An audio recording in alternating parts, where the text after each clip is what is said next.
Деновиве во Кочани се одржа конститутивен состанок на реорганизираниот источен фудбалски регион, во кој на местото на ОФС Струмица, кој е префрлен во јужниот, влегува ОФС Кратово, а се предложени и неколку други измени. Председател на новоформираниот регионален фудбалски сојуз е Владо Андов, кој треба да организира состанок за избор на органите и телата на сојузот.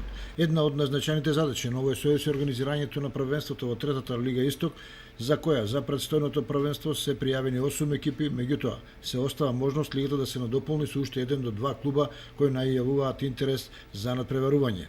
За сега сигурни третолигачи се екипите на Слога 1934 од Виница, потоа Малеш, Брегалница Голак, Китго, Овчеполе, Рудар Пробиштип, Работник Лозово и Кежовица од Штип. Доколку ги прифати и исполни условите на членство во третата лига, може да смете и екипата на Зрновка. Победниците од другите општински лиги во регионот немаат можност и интерес да учествуваат во третото по квалитет фудбалско надпреварување во државата.